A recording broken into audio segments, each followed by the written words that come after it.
ধর্ম নিয়ে রাজনীতি আমি করি না, তাই এই সিদ্ধান্ত। এই কথা বলার পরই তিনি বিশাল বড় একটি সিদ্ধান্তের কথা ঘোষণা করলেন।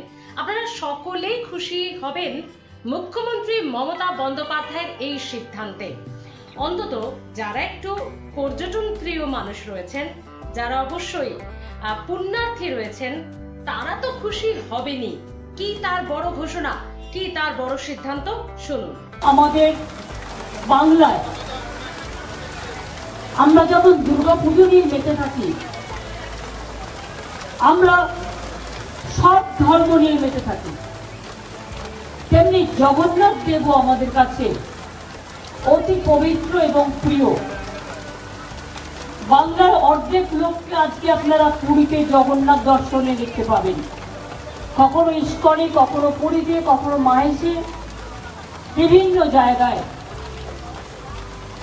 এবং আগামী বছর আমাদের দীঘাতে যে পুরীর কায়দায় অনুকরণে একদম সেম হাইটে আরো বড় করে জায়গাগুলো, মন্দিরের হাইট এক, ঠাকুরটা আমাদের মার্বেলের, আর ঠাকুর তৈরিও হয়ে গেছে, রথও তৈরি হয়ে গেছে, মন্দিরও তৈরি হয়ে গেছে, কিন্তু একটু কিছু কিছু কাজ বাকি আছে। একেবারে সম্পূর্ণ হলে তবেই আমরা পুজোর পর ওটা উদ্বোধন করব, এবং মন্দির উদ্বোধন না হলে রথযাত্রা কি করে করব? তাই আগামী বছর থেকে ওখানেও রথযাত্রা শুরু হবে। আপনাদের সকলকে আগাম আমন্ত্রণ রইল। মন্দিরটা যখন উদ্বোধন হবে আপনারাও নিশ্চয়ই সবাই আসবেন এবং উপলব্ধি করবেন যে এই কাজটা এত তাড়াতাড়ি আমরা কি করে করলাম। আপনারা শুনলেন মুখ্যমন্ত্রী মমতা বন্দ্যোপাধ্যায়ের বক্তব্য এবং কোন বড় সিদ্ধান্ত, বড় ঘোষণা। পুরীর যে স্বাদ, সেই স্বাদ এবার আপনি পাবেন দীঘাতে।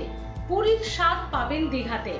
জগন্নাথ দেবের আদলে, তার জগন্নাথ দেবের মূর্তির আদলে, পুরীর যে ধাঁচ, যে মূর্তি, যে মন্দির, তার আদলেই দীঘাতে আপনারা জানেন মন্দির তৈরির প্রায় 90% কাজ হয়ে গেছে। কিছু শতাংশ কাজ বাকি রয়েছে। অসমাপ্ত কাজ রেখে আমি উদ্বোধন করতে চাই না। ধর্ম নিয়ে রাজনীতি আমি করি না। তিনি কি কিছু কাজ অসমাপ্ত রেখে রাম মন্দির তৈরির কথা এবং উদ্বোধনের কথার খোঁচা দিলেন? না, আমরা কোনো বিতর্ক খুঁজছি না। আমরা শুধু বড় সিদ্ধান্তটাই আপনাদেরকে জানানোর চেষ্টা করছি। সেটা হলো, যারা ধরুন আর্থিক সমস্যার, সবার তো সবসময় হয়ে ওঠে না, আর্থিক সমস্যা বা সময়ের কিছু অপ্রতুলতা রয়েছে, সময়ের অভাব রয়েছে, যারা দীঘাটা খুব কমফোর্টেবল জোন, যাদের কাছে পুরীটা যাওয়া হয়ে উঠবে না বিভিন্ন কারণে, সেটা হোয়াটএভার, তো তারা কিন্তু এবার আগামী বছর থেকে এই রথযাত্রার উৎসব, পুরীর আদলের মন্দির, মূর্তি এবং অবশ্যই রথযাত্রা উৎসব, সবটাই হবে পুরীর আদলে। সেই উৎসব, সেই রথযাত্রা উৎসবের স্বাদ, পুরীর স্বাদ আপনারা পাবেন এই দীঘাতেই একদম। তাহলে আগামী বছর থেকে আর কোনো চিন্তা থাকলো না। মুখ্যমন্ত্রীর এই বড় সিদ্ধান্ত, বড় ঘোষণার পর, যে পুরীর একটা টুকরো বলা যেতে পারে রথযাত্রা উৎসবের, যার পুরোটাই আমরা পাবো দীঘাতে। আগামী বছর রথযাত্রা হবে দীঘাতেই পুরীর আদলে, ঘোষণা মুখ্যমন্ত্রী মমতা বন্দ্যোপাধ্যায়। তাহলে এর থেকে আর ভালো কি হতে পারে বলুন? পুরী যাওয়ার সময় বা আমাদের সেই মুহূর্তে হয়তো আর্থিক সমস্যা বা টাকা পয়সা না থাকলেও দীঘা আমরা চট করেই যেতে পারি। তাহলে বড় ঘোষণা হলো কিনা। এবং অবশ্যই এতে পুণ্যার্থীরা যেমন খুশি হচ্ছেন, তেমনি যারা পর্যটন প্রিয় মানুষ রয়েছেন তারাও খুশি হচ্ছেন। কিছু সংখ্যক কাজ এখনো বাকি রয়েছে, কিছু শতাংশ, সেটা শেষ হয়ে গেলেই মন্দির উদ্বোধন হবে এবং আগামী বছর পুরীর আদলে রথযাত্রা হবে দীঘাতে।